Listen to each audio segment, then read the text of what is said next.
Question 700 तक कितनी संख्याएं 3 और 5 दोनों से विभाज्य हैं। यूपीएसआई 2018 का क्वेश्चन है।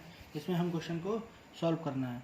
वैसे तो अगर इस क्वेश्चन को डिटेल में हम सॉल्व करेंगे तो इसका बहुत लॉन्ग मेथड है, लेकिन हम लॉन्ग मेथड में नहीं जाएंगे और एग्जाम व्यू पॉइंट से देखेंगे कि क्वेश्चन को कैसे हम सॉल्व करते हैं। क्योंकि इसमें पूछा गया है 3 और 5 दोनों से विभाज्य। 3 और 5 दोनों से संख्या कब विभाज्य होगी?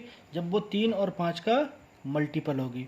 तो हम सीधा कह सकते हैं इसको कि संख्या 3 गुणा 5 का जो है वो मल्टीपल होगी, जो 3 और 5 से विभाज्य होगी। तो 3 और 5 का मल्टीपल हमारा होता है 15।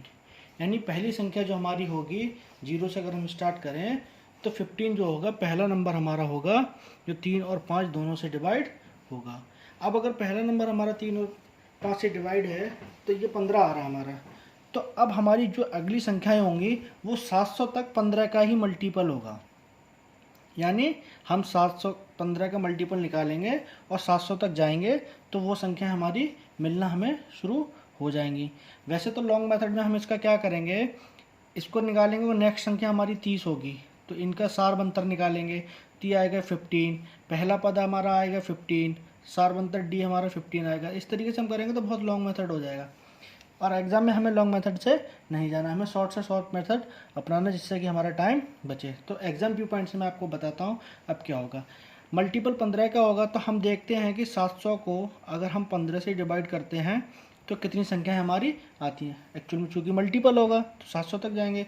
तो 15 से हम अगर पहले हम गुणा करेंगे तो 15 चौका 60, हमने 60 लिखा और हमारे यहाँ बचेगा 10। अब हमारी यहाँ संख्या बचेगी 100 और 15 छक्का 90, फिर हमारा बचेगा यहाँ पे 10। अब 90 के बाद में हमारा 10 बच रहा है। या तो ये हमारा 15 हो तो 15 का मल्टीपल बनेगा 10। तो अगर हम 15 का मल्टीपल बनाएंगे तो संख्या हमारी 700 से ऊपर पहुंच जाएगी, क्योंकि हमारी यहाँ 705 होती तो हमारा ये डिवाइड हो जाता है। यानी अब संख्या हमारी डिवाइड नहीं होगी तो यहाँ तक बनी रहेगी। तो 46 जो संख्याएँ हमारी वो टोटल आएंगी, जो 3 और 5 से डिवाइड होंगे, जो 700 तक जाएंगी। तो हमारा answer is A correct 46। Thank you.